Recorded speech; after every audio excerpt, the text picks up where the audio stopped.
Leo stared at the rain sheeting down the office window, tracing paths that mirrored the chaos in his mind. Outside, the city was a blur of grey and frantic light. Inside, the hum of the open-plan office was a constant. Low-grade assault keyboard clatter, the murmur of hushed, stressed conversations, the ping of another unread email hitting his already overflowing inbox.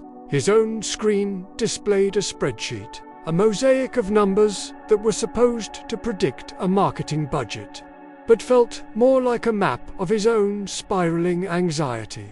The notification on his phone wasn't a surprise. It was the confirmation of a dread he'd been carrying for weeks. The project he'd poured 6 months into late nights, sacrificed weekends, a constant buzz of cortisol had just been reprioritized. Corporate speak for dead.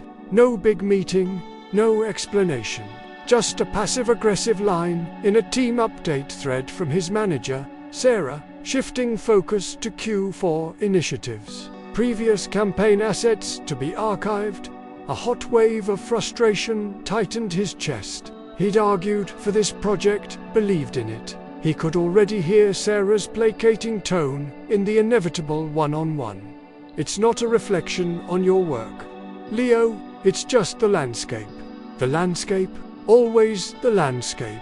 The weather of other people's decisions, market fluctuations, abstract forces that swept his efforts into the bin like yesterday's news. He felt powerless, a cork bobbing in a vast, indifferent ocean. His commute home was an exercise in suppressed rage. The train was delayed, packed with the damp, sour smell of wet wool and exhaustion. Someone's bag jabbed into his ribs. A loud, one-sided phone conversation about someone else's trivial drama drilled into his skull. He closed his eyes, trying to find a quiet center. But all he found was a replay of the dismissal, the spreadsheet, the looming specter of his mortgage, the vague, nagging feeling that at 38 he should have more to show for his life than the ability to tolerate soul-crushing frustration. Home was a small, tidy apartment that felt less like a sanctuary and more like a waiting room. His girlfriend, Maya, was on the couch, her face lit by her laptop. "Rough day?" she asked, not looking up. "The project got killed," he said, dropping his bag. "Oh, Leo, I'm sorry." She finally glanced over, her expression a mix of sympathy and a distraction. He knew well her own work was never quite done either. "You want to order in?" He didn't. He wanted to scream. He wanted to break something. He wanted to feel something other than this simmering, impotent anger. But he just nodded. "Sure, whatever you want." Later, lying awake next to Maya's sleeping form, Leo scrolled through his phone in the dark. The blue light, a cold puddle in the room. This was his ritual. A doom scroll through news cycles of global chaos. Social media highlight reels of friends' seemingly perfect lives. 1,000 voices shouting opinions into the void. Each swipe left him feeling smaller, more insignificant, more adrift. What is the point? The thought, dark and familiar, surfaced. You work. You get tired. You get stressed by things you can't control. You sleep. And you do it all again. Where is the meaning? Where is the control? It was in this state, a week later, that Leo found himself in the musty quiet of his late grandfather's study. The old man had passed a month ago, and the task of clearing his personal effects had fallen to Leo. His grandfather, Elias, had been a quiet, deliberate man, a retired history teacher. The room smelled of old paper, leather, and pipe tobacco, a scent that was somehow both melancholy and comforting. Leo wasn't expecting treasure. He was expecting dust. He started with the bookshelves, pulling down volumes on Roman history, medieval architecture, and the Peloponnesian War. Dry, academic stuff. Then, tucked behind a row of thick textbooks, His fingers brushed against a small, worn journal, bound in faded green leather. It wasn't like his grandfather's other notebooks. This one felt personal. He sank into the worn armchair by the window, the afternoon light catching motes of dust in the air, and opened it. The handwriting was precise, but not rigid, a flowing script in dark blue ink. The first entry was dated decades ago. October 12th, the diagnosis is confirmed. The doctor speaks of timelines, of treatments, of fighting. A storm is coming, one I did not choose and cannot outrun. I find myself returning to the old lessons. The only storm that matters is the one within. Epictetus says, "It's not what happens to you, but how you react to it that matters." The disease is the event. My fear is the reaction. My task is not to stop the rain, but to build an inner shelter. I will begin the practice anew. Leo's breath caught. This was his grandmother's cancer diagnosis. He remembered her being sick, but he'd been a child. He remembered his grandfather's calm, his steady presence, the way he'd read to her for hours. He'd never seen him panic, never heard him rage against the unfairness of it. Leo had always thought it was just his grandfather's stoic nature, a word he used to mean emotionless. But here was the blueprint. This wasn't a lack of feeling. It was a deliberate method of meeting feeling. He turned the page, devouring the entries. They weren't daily diaries of events, but something else entirely. A field manual for the mind.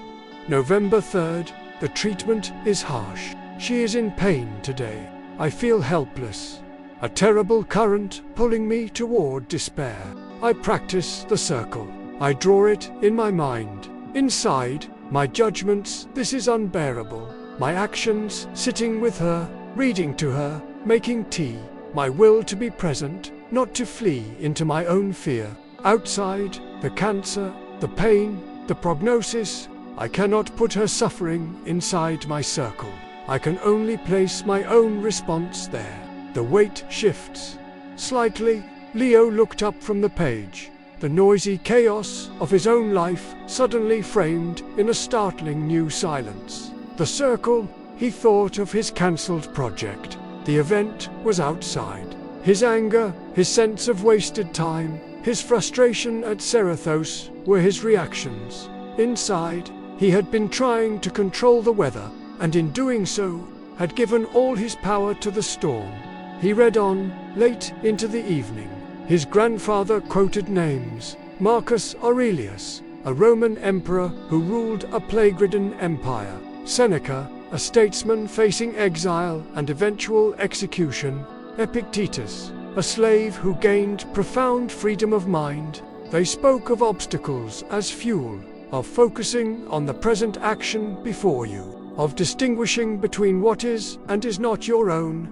One passage, from Marcus Aurelius, was underlined heavily. You have power over your mind, not outside events. Realize this, and you will find strength.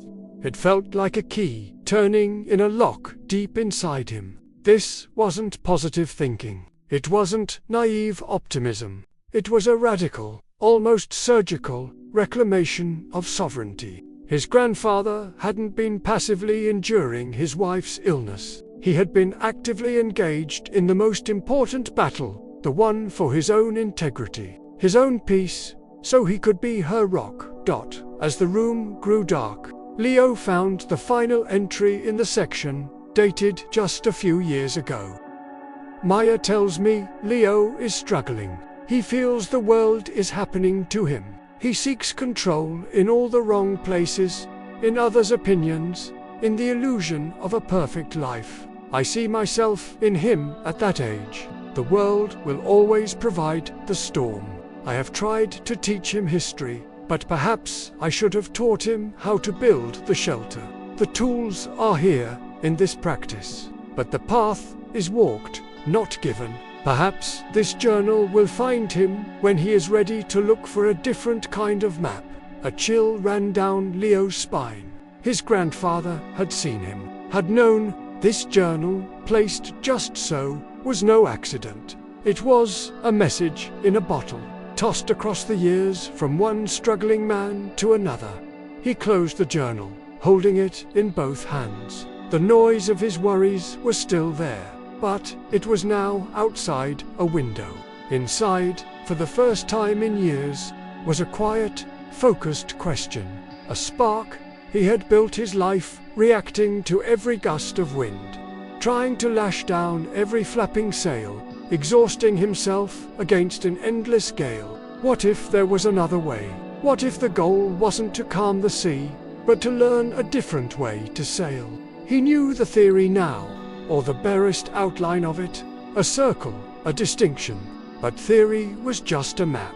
His life was the territory. How did you actually do this when the train was delayed, when the project was cancelled, when the world felt like it was demanding everything and offering nothing in return? The journal was a record of a master's journey. Leo was on the shore, looking at a vast, uncharted ocean. The first step was to recognize he was shipwrecked. He had done that. The next step was to gather materials and build a raft. But where do you even begin when the waves are already crashing? His grandfather's first entry spoke of a coming storm. Leo's storm wasn't coming. It was here. It was his job, his relationship, his quiet despair. The journal pointed to a first, fundamental practice: drawing the circle, controlling the sphere. Tomorrow, he would try. He would go to work, face Sarah, navigate the ruins of his project, and try to see what was inside his circle and what was not. It seemed a simple, almost childish exercise. But, as he sat in the gathering dark, the old leather of the journal warm in his hands, it felt like the most important undertaking of his life. He didn't know it yet, but the test would come sooner and more violently than he could have imagined. The theory was about to meet the brutal, unyielding pavement of reality. The morning alarm felt different. It was the same abrasive sound, but as Leo surfaced from sleep, the journal's words were there, waiting for him. You have power over your mind, not outside events. He lay still for a moment, practicing. The alarm was an event. His irritation was his reaction. He took a breath, acknowledged the grating noise, and chose to get up. It was a tiny victory, but it felt like a muscle, long atrophied, twitching back to life. The mental exercise continued as he got ready. The shower was lukewarm event. His frustration, his reaction. Could he release the reaction? He tried, focusing on the sensation of the water itself, not the story about how the building's plumbing was terrible. The coffee was bitter. His judgment, he sipped it, noting the flavor without the internal commentary that felt fragile. This new lens, like wearing a pair of glasses that kept slipping off. On the train, he consciously attempted to draw the circle.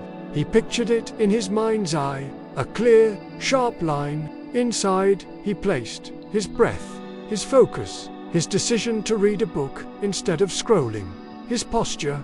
Outside, he placed the delay, the crowd, the man arguing loudly on his phone, the weather, Sarah's upcoming meeting, the fate of the cancelled project. He visualized himself placing each external thing outside the boundary, like setting down a heavy stone. A subtle sense of space opened within him. The chaos was still there, but it was out there. He was in here. The feeling lasted until he walked into the office. Sarah called him into a glass-walled conference room before he'd even taken his coat off. Her smile was tight.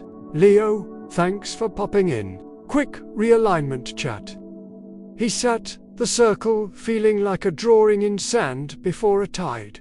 About the campaign shift, she began, steepling her fingers. Leadership is looking at the numbers from your last 3 initiatives. The engagement metrics, well, they're not trending where we need them. We're thinking it's a strategic misalignment. So, we're going to have you support Ben on the new product launch. He'll be lead, you'll report to him on deliverables. The words landed like physical blows. Not just the project killed, but his past work invalidated. His future defined as a subordinate to Ben, a hustler half his age who was all style and buzzwords. The old Leo erupted. Heat flooded his face. The carefully drawn circle vaporized under a geyser of outrage. A strategic misalignment, he heard himself say, his voice colder than he intended. The briefs changed weekly. The goals were a moving target. You can't judge a ship's course if you keep rearranging the compass. Sarah's smile didn't waver. It hardened. The market is the compass. Leo, we have to be agile. This isn't about blame. It's about facing reality and adapting. Reality. The word echoed in the space between them. His grandfather's voice whispered from the journal. It's not what happens to you, but how you react to it that matters. He was reacting. He was deep in the reaction, drowning in it. He was trying to argue with the weather. He took a breath that felt like pulling air through mud. The event was Sarah's decision. Her words, the corporate restructuring. That was outside, way outside. His anger, his defensiveness, his plummeting sense of worth, that was inside. His task was not to change her mind, impossible, but to govern his own internal state and then choose his next action. The shift was Herculean. It felt like trying to reverse the direction of a speeding train using only his will. But he tried. He let the heat of his argument go. He didn't suppress it. He acknowledged its presence and then consciously loosened his grip on it. I see, he said, his voice remarkably level. What are the key priorities for Ben's launch, where you see my support being most valuable? Sarah blinked, thrown off script. She'd been braced for a fight, for excuses. His calm question was a tactical surprise. She fumbled for a moment, then clicked into a list of administrative and logistical tasks, work that was beneath his pay grade. Work meant to put him in his place. The old Leo would have seen this as a final, humiliating insult. The Leo holding on to the fraying edge of the circle saw it differently. The tasks were events. His judgment of them as beneath him was a reaction. A story he was telling himself that generated shame. Could he see them simply as actions? Concrete, manageable actions he could either do well or poorly. Okay, he nodded. I'll review the brief and connect with Ben this afternoon to get up to speed. He walked out of the room, his heart still pounding, but not with rage. With something else, a raw, shaky sense of agency. He hadn't won. He'd been demoted in all but name. But he had not been defeated internally. For the first time, he had experienced the storm and not become the storm. He had found the tiny, solid ground of his own reasoned choice in the middle of it. The rest of the day was a grueling practice. Ben was condescending, handing off a mountain of tedious data entry with a clap on the shoulder. Great to have your experience on this, man. Really need it buttoned up. Each interaction was a test. Event, reaction, choose. He failed often. He'd slip into resentment, into mental arguments he'd never have. But then he'd remember the circle. He'd pull his attention back from the story of disrespect and onto the single cell on the spreadsheet in front of him. Just this cell. Just this number. Action. By 5 p.m., he was mentally exhausted, but cleaner somehow. Drained, but not polluted by a day of suppressed fury. At home, Maya was in a storm of her own. A major client was being unreasonable, demanding a full rebrand in 48 hours. It's impossible, she vented, pacing the kitchen. They have no idea what they're doing. They're going to sink this entire project, and it'll be my fault. Leo listened. He heard her pain, her anxiety. The old Leo would have jumped into the fray, offering solutions, getting agitated on her behalf, essentially joining her in the hurricane. Now, he saw her words as the external weather. His role wasn't to stop her rain or get wet with her. His role was to be the shelter, as his grandfather had been. He waited for a pause. "That sounds incredibly stressful," he said, his voice calm. "A totally unreasonable demand." He wasn't agreeing with her catastrophizing, just acknowledging the fact of the demand. What's the very first, smallest thing that needs to be true before anything else can happen? She stopped pacing, stared at him. "What?" "The circle," he said softly. "What's inside your circle right now? You can't control the client's stupidity. You can't control the 48-hour deadline they've set. But what can you control? Maybe it's sending one clear email to clarify the scope. Maybe it's just making a cup of tea and sitting down for 5 minutes before you decide the next action. The action is inside. The panic about the outcome is outside." Maya looked at him as if he were speaking a foreign language. Then, the fight seemed to seep out of her. She sagged against the counter. "An email? I can control the email." "Then just do that," he said. "Just the email." Later that night, after Maya had sent her email and was working with a slightly less frantic energy, Leo returned to the journal. He needed more. The circle had saved him today, but it felt like holding up a world with only one pillar. He found a new section, the heading bold, "The Obstacle Way." His grandfather's handwriting was firmer here. "Marcus Aurelius, the impediment to action advances action. What stands in the way becomes the way." At first, I thought this was mere stubbornness. Then I understood it is alchemy. The obstacle is not a diversion from the path. It is the raw material of the path itself. My wife's illness was the obstacle. The way became presence, patience, love in action, virtues. I would have left undeveloped in a life of ease. The cancer did not create these things, but it forced the furnace hot enough to forge them within me. Leo leaned back.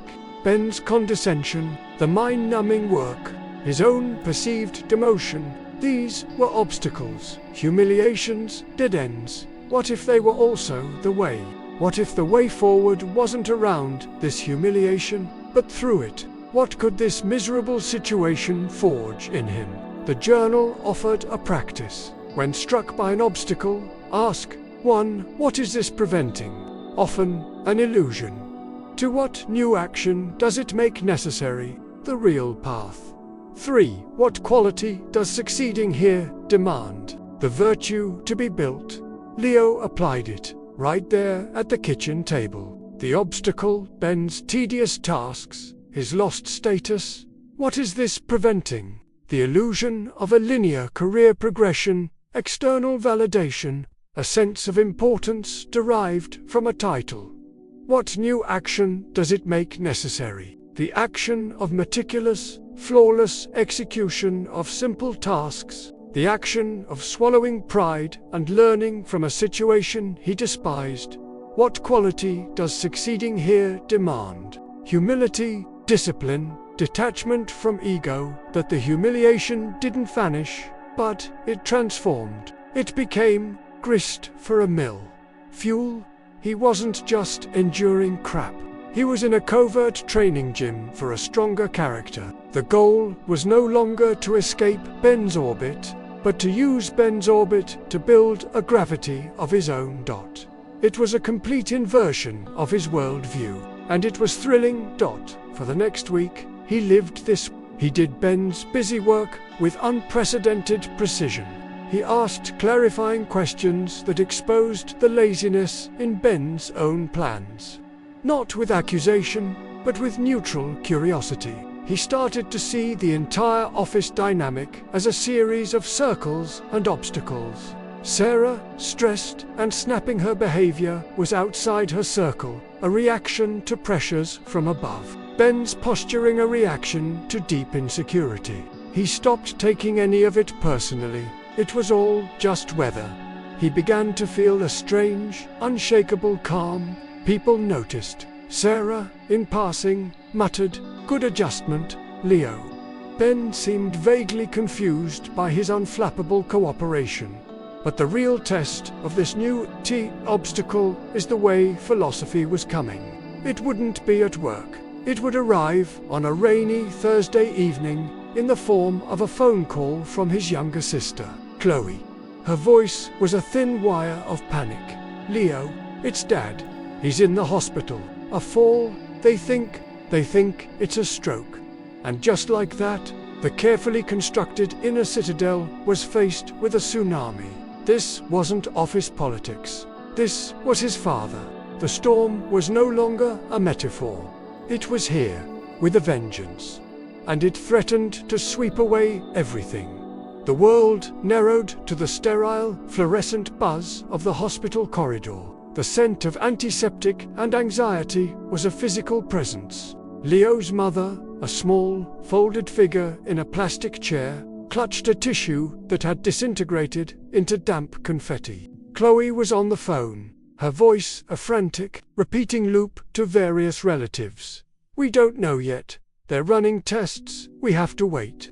Leo stood apart, his back against the cool wall. The theoretical storm had become a deafening roar. His father, the quiet, steady engineer who spoke in diagrams and dry humor, was behind a closed door, his body betraying him. The event was vast, monstrous, and entirely outside any circle. The old reactions surged like a rising tide, a cold, clawing fear in his gut, images of a future shadowed by disability, a helpless anger at the universe's cruel randomness. He wanted to punch a wall. He wanted to demand answers from the impassive nurses. He wanted to flee the claustrophobic dread of the waiting room.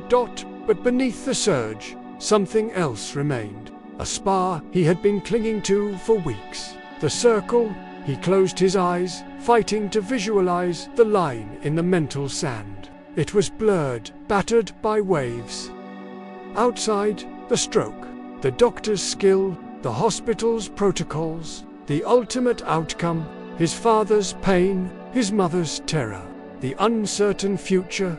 Inside, his own breath, his decision to stand or sit, his choice to let the fear scream or to anchor beside it, his next action, his presence. He couldn't put his father's suffering inside his circle. The realization was a gut punch of grief. All he could place inside was his response to his father's suffering. His grandfather's journal entry about his grandmother's cancer wasn't a story anymore. It was an instruction manual for this exact, terrible moment. He pushed off the wall. The action felt deliberate. He walked to his mother, knelt before her, and placed a hand over hers. He didn't offer false platitudes. He didn't say, "It will be okay." He simply said, "I'm here." It was the only thing inside his circle that was unequivocally true. He then found Chloe, gently took the phone from her hand, ended the call, and guided her to a chair. "Sit, breathe, we are here. That's our job right now. To be here." He spoke as much to himself as to her. The hours blurred. Updates were vague. Stable, monitoring, waiting for the neurologist. It was a masterclass in enduring the uncontrollable. Leo practiced not by eliminating fear, but by creating a small space next to it where he could perform useful actions. He fetched coffee. He decoded doctor speak for his mother. He made a list of questions for when the neurologist arrived. Each task was a stone placed inside his circle, building a tiny, actionable present in the face of a terrifying, unfathomable future. When the neurologist finally came, her face was professionally neutral. The news was a mix. The stroke was moderate, not massive. There was likely damage to the motor cortex on the right side. Recovery was possible, but long, arduous, unpredictable. It would require intensive rehab. Life would be different. The obstacle was now a mountain, named and looming over their lives. That night, Leo drove his exhausted mother home. Chloe stayed at the hospital. In the silence of his childhood home, surrounded by the artifacts of his father's orderly life, precise bookshelves, a model ship, a framed engineering degree. The Stoic questions from the journal returned, now freighted with terrible weight. What is this obstacle preventing? It was preventing the continuation of life as they knew it, the illusion of his parents' unending independence, of a retirement of gentle cruises and gardening, the carefree future he'd vaguely assumed. What new action does it make necessary? It made necessary advocacy, research on rehab facilities, financial planning, emotional support, the logistics of care. It demanded his presence, not just as a son, but as a pillar. What quality does succeeding here demand? It demanded courage, not the absence of fear, but action in spite of it. It demanded resilience, the ability to be bent without breaking, day after day. It demanded patience, surrender to a timeline measured in months, not moments. He saw, with startling clarity, that the path of being a good son in this crisis was being laid by the crisis itself.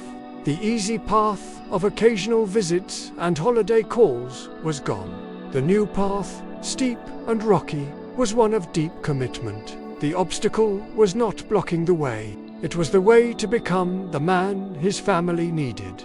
The next days were a whirlwind. Leo negotiated with hospital administrators. He read medical studies late into the night. He became a translator between the medical world and his frightened mother. He also had to navigate work. He emailed Sarah and Ben, stating the facts simply. Without emotional flourish, a family medical emergency, requiring immediate and indefinite leave. It was an event. Their reaction, Sarah's perfunctory, "Take the time you need." Ben's silent, glaring adjustment of the project plan was outside. He let it be.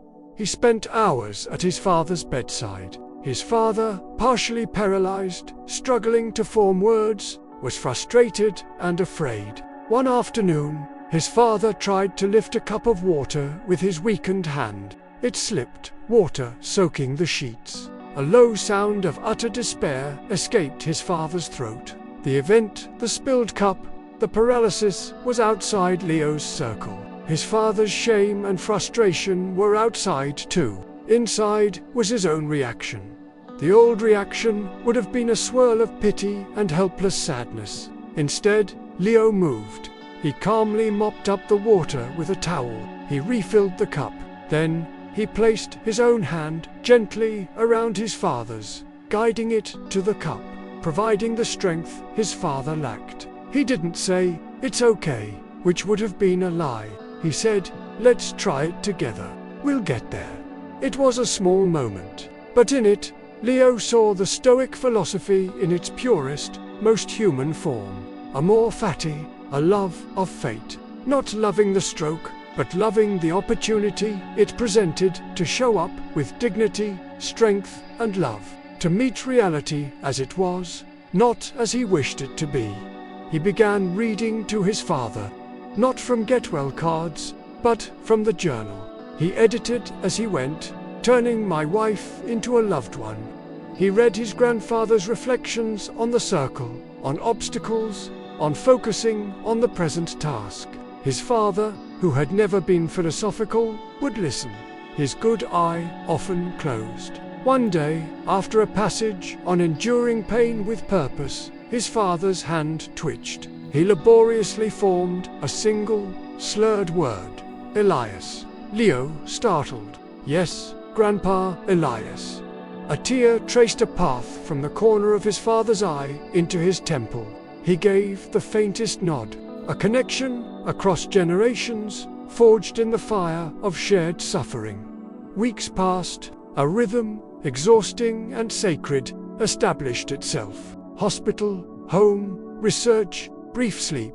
Leo's old life, the office politics, the career anxiety, the noise of trivial irritations, felt like a distant, faintly ridiculous dream. He was in the arena now, and in the arena, only what was real mattered. One evening, sitting by his father's bed as he slept, Leo opened the journal to a new section. Memento mori.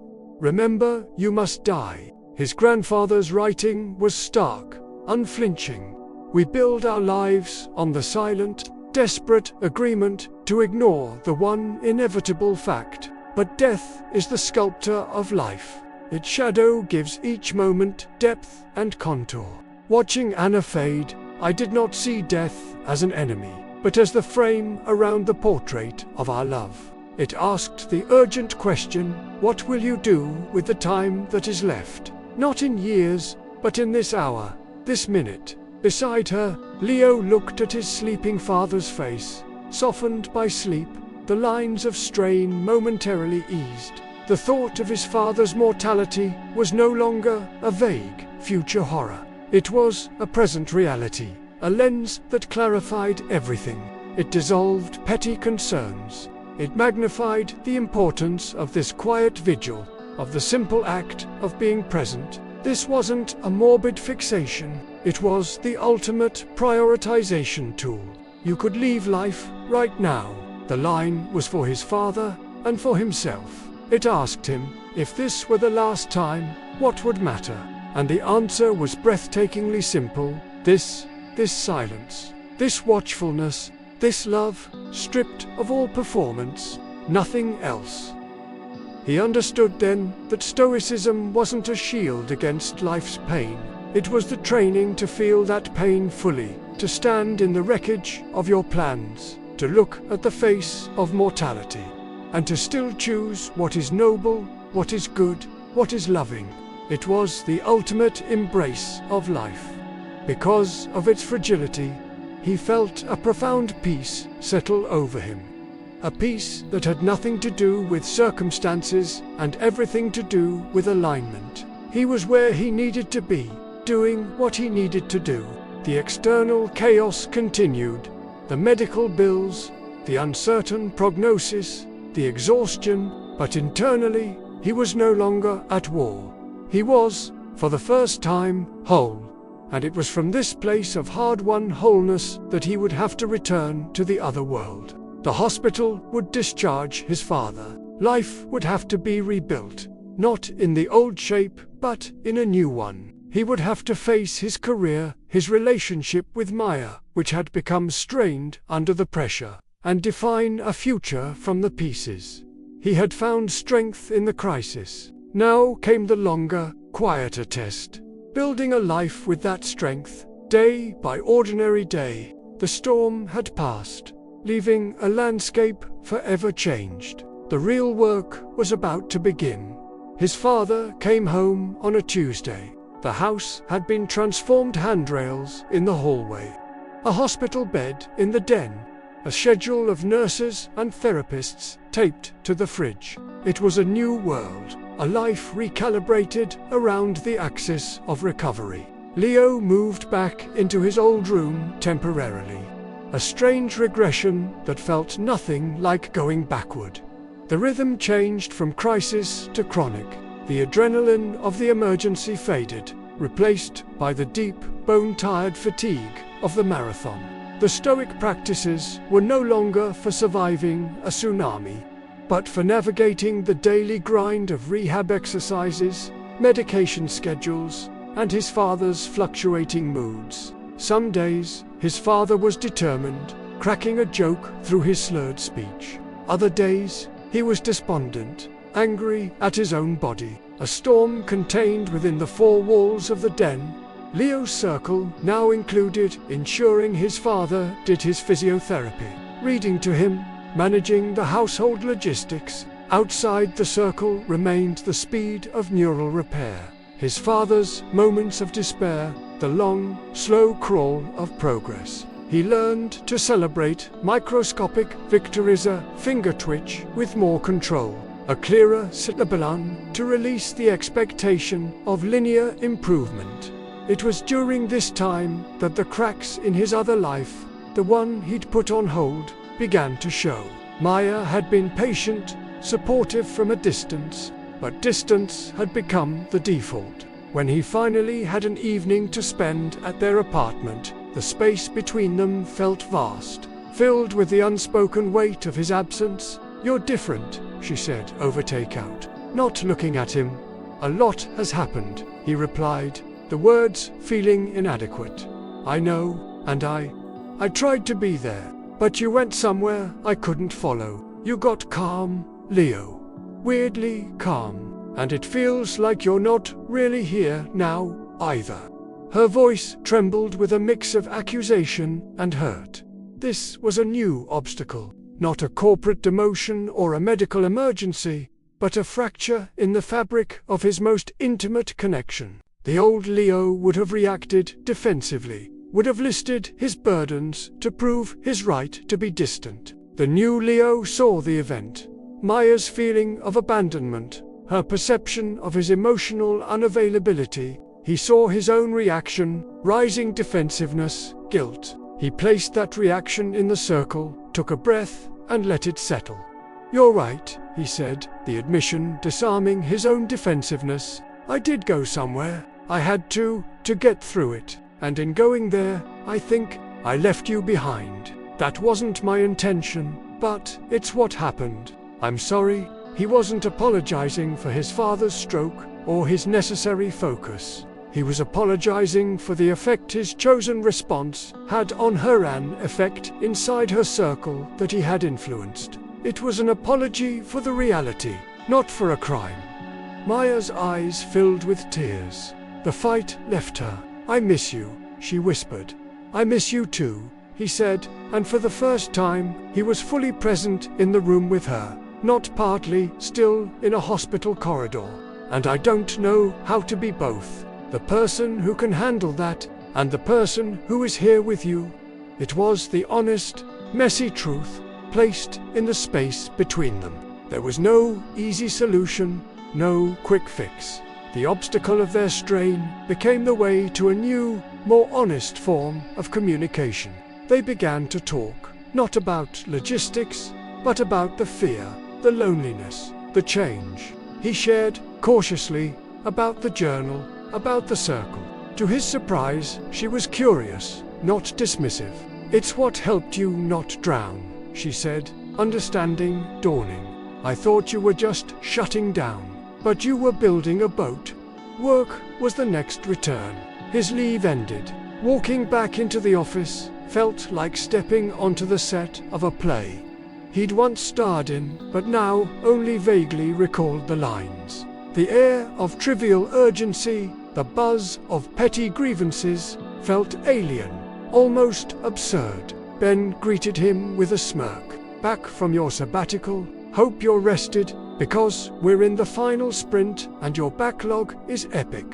The provocation was obvious. The event, Ben's childish power play, the old reaction, resentment, a hot retort. Leo felt the flicker of it, then let it pass. He pictured his father's face, the sheer scale of a real problem. This was nothing. A gnat buzzing at the window of a fortress. "Okay," Leo said neutrally. "Send me the priority list and I'll get started." Ben, deprived of the expected conflict, deflated slightly. "Yeah, sure, I'll send it." Leo sat at his desk. The work was still dull, still beneath his capacity. But his relationship to it had fundamentally changed. He was no longer doing it for validation, for a promotion, or even to avoid failure. He was doing it as a practice in focus, in detachment from ego, in completing a task with excellence for its own sake. It was mental weightlifting. Each boring report was a rep. Each condescending email from Ben was a test of his emotional non-reactivity. He began to apply another Stoic tool from the journal, the view from above. His grandfather had written about imagining oneself rising above the immediate situation. Seeing the vast sweep of time and space, see your city as a hive, your life as a brief flicker. From that height, how large is this quarrel? This embarrassment, this fleeting pleasure, in meetings, when debates grew heated over meaningless details, Leo would mentally zoom out. He'd see the office building as a tiny box, the city as a pattern of lights, the planet a pale blue dot in the cosmos. The heated argument about the quarterly branding palette became comically small, a speck of dust in the grand theatre of existence. It didn't make him dismissive. It allowed him to engage without being captured by the hysteria. He became the calmest person in the room, and in his calmness, he began to be heard differently. His suggestions, when he made them, were clear, concise, and free of emotional baggage. People started to listen. He also began the practice of the evening review. Alone in his old bedroom, he'd ask himself the questions Seneca posed. What bad habit did I correct today? Impatience with a nurse. A flash of ego at work. What did I do well? A moment of true presence with my father. A kind word to my mother. What did I learn? He wrote short notes in a small notebook. Not a diary of events, but a ledger of his inner governance. This practice was humbling. He saw how often he failed, how often he slipped into autopilot, into old patterns of worry or annoyance. But the review wasn't for it was for each acknowledgement was a slight adjustment of the rudder, steering him back toward the person he was choosing to become. One evening, after a particularly good day where his father had managed a short walk with a walker, Leo found his mother in the kitchen, crying silently. She was grieving the life they'd planned, overwhelmed by the caregiving burden. He didn't try to cheer her up. He practiced compassionate empathy, another Stoic ideal. He saw her pain not as a problem to be fixed, but as a reality to be acknowledged. He put the kettle on, made tea, and sat with her. "It's really hard, Mum," he said. It was a simple mirror of her truth. She nodded, the tears coming faster, but now with release, not just isolation. By not trying to pull her out of her suffering, he met her inside it, and the shared space made it more bearable. He was weaving the philosophy into the fabric of daily life. It was no longer a separate set of rules, but the very loom on which his days were woven. Weeks turned into months. His father's progress, while slow, was real.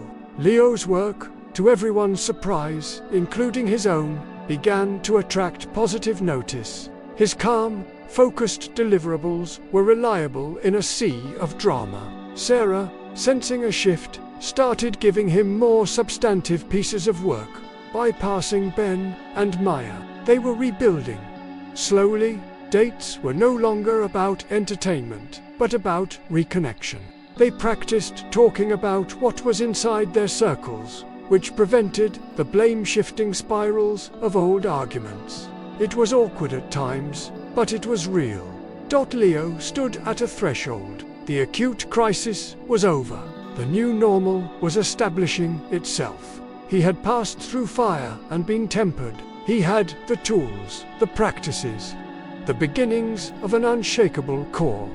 But a final question began to gnaw at him. One the journal hadn't yet answered. He had learned to endure, to adapt, to find peace amidst chaos. He had learned to build an inner citadel. But now that the siege was lifting, what was the citadel for?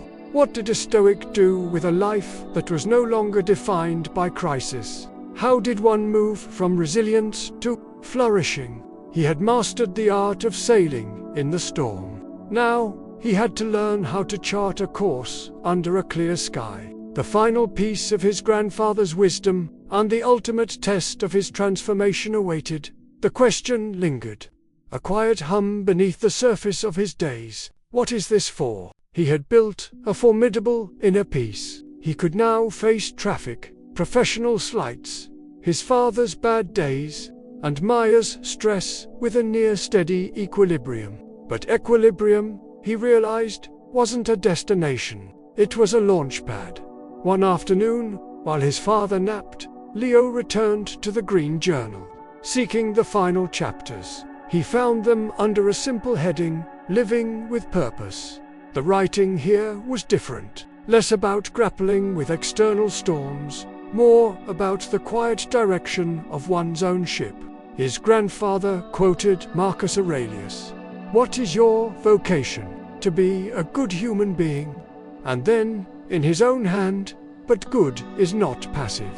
It is the active, daily expression of your character into the world. Resilience is the foundation, virtue is the architecture you build upon it. The entries discussed the 4 cardinal virtues of Stoicism not as abstract concepts, but as muscles to be exercised with intention.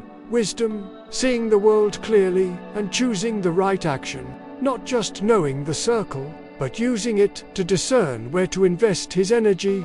Courage, acting rightly in the face of fear or discomfort, not just enduring his father's illness, but having the difficult conversations about long-term care.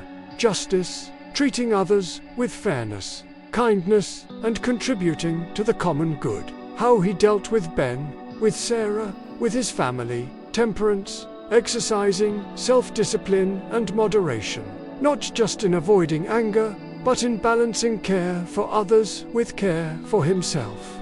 This was the answer. The citadel wasn't just for shelter. It was a base of operations from which to conduct a meaningful campaign. His life was no longer about reacting to what happened to him, but about proactively choosing what he would do with his time, his skills, his presence. He started with his work. He was no longer content to simply do his job well as a personal practice. He began to look for ways to apply justice. He noticed a junior colleague, Anya, being consistently talked over in meetings. The old Leo might have seen it as not his problem. The new Leo saw an opportunity for right action. Before the next meeting, he asked Anya for her thoughts on the agenda. And then, during the meeting, he deliberately created space for her. Anya had a great point on that earlier. He'd say, passing the conversational baton. It was a small act, but it altered the ecosystem of the team. He applied courage to his career. Instead of resenting the mundane tasks, he scheduled a meeting with Sarah. He didn't complain. He presented a brief, clear analysis of a recurring inefficiency in their process and proposed a simple solution, volunteering to pilot it. He was no longer a victim of the system. He was an engaged citizen trying to improve it. Sarah, impressed by his initiative and lack of grievance, agreed. At home, he practiced temperance. He loved his father, but he recognized he was burning out. Hiding his fatigue wasn't strength. It was a lack of wisdom. He courageously called a family meeting with his mother and sister. Using the clear language of the circle, he outlined the situation. Their father's need was outside a fact. Their collective burnout was inside a reaction. He proposed a new, more sustainable schedule, hiring additional respite care 1 day a week to give them all a break. It was a difficult conversation, fraught with guilt, but it was just fair to everyone, including himself. With Maya, he exercised wisdom. He saw that their relationship, while healed, was in a comfortable but somewhat static place. They were surviving together, but were they building together? He chose a moment of quiet and asked a new question, not about their problems, but about their purpose. If we imagine our best possible life together, 5 years from now, what does it look like? Not the stuff, but the feeling of it.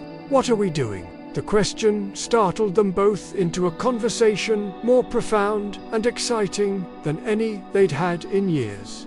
He also returned to a neglected part of his own circle, his personal growth. He realized that focusing solely on his family and job, however nobly, was an imbalance. He needed a pursuit that was his own, a craft. Remembering his grandfather's love of history and clarity, he started a simple blog, not to become famous, but as a practice in clarity of thought. He wrote short, clear pieces, translating Stoic ideas into everyday situations, getting stuck in traffic, dealing with a difficult coworker, facing anxiety. He wrote for himself, to solidify his own understanding. He shared it with no one at first.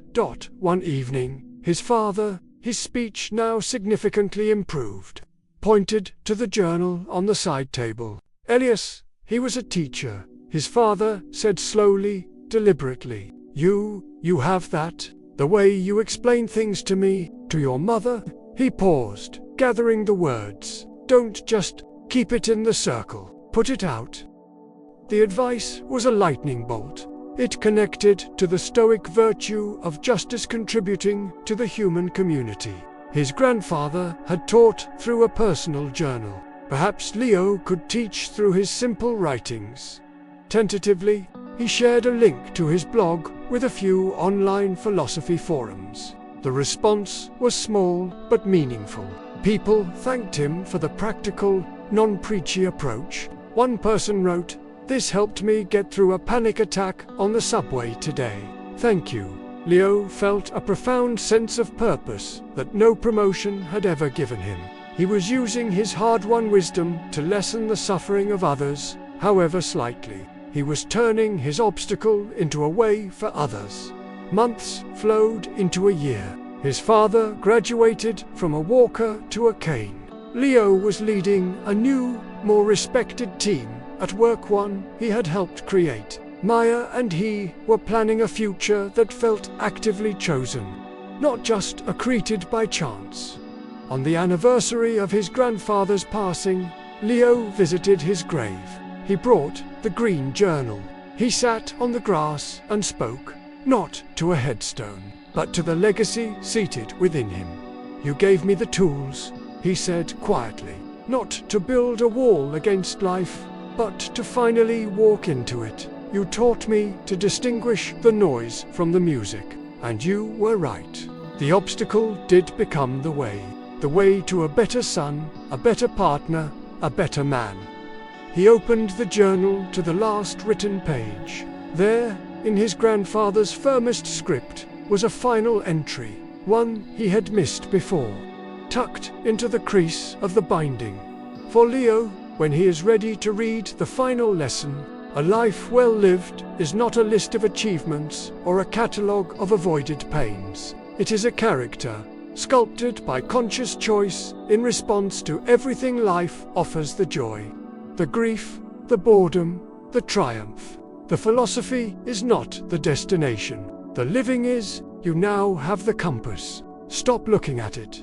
Look at the horizon. Set your course and sail. Remember, the point of the shelter is not to stay inside forever. The point is to be so strong inside that you can afford to be endlessly, vulnerably, magnificently engaged with the world outside. Go live. That is the only thanks I require. Leo sat for a long time, the sun warming his face. He felt the last piece of the puzzle click into place. The journey hadn't been about finding a secret to eliminate suffering. It had been about becoming a person who could contain suffering, joy, and everything in between, and still choose to act with decency, courage, and love. He had arrived, not at a finish line, but at a true starting line. He placed a stone on the grave, stood up, and walked back to his car. His phone buzzed. It was Maya. Thinking of you today. Dinner later. I want to hear about your visit. It was Ben, now a peer, asking for his input on a client issue. It was a notification that a new comment had been left on his blog. This series on the view from above changed my week. Thank you. The world was the same world. Chaotic, demanding, beautiful, uncertain, but he was not the same man. He was no longer a cork bobbing on the ocean. He was the sailor. The storm was not his enemy, but his teacher and his element. The clear sky was not a reward for surviving the storm, but the condition for a new, purposeful voyage. He got in the car, took a deep, contented breath, and drove forward into the vivid, imperfect, and utterly manageable texture of his life.